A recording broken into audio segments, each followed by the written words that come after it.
One of the most famous motivational short stories is The Three Little Birds, which tells the tale of three birds facing adversity and finding strength in unity.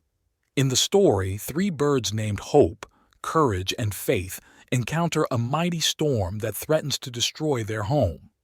Despite their fears, they band together, each contributing their unique qualities to overcome the storm. Hope encourages them to keep believing in a brighter tomorrow. Courage urges them to face their fears head on, and faith reminds them to trust in themselves and each other. Through their unity and resilience, the birds weather the storm and emerge stronger than ever before, proving that together they can overcome any obstacle.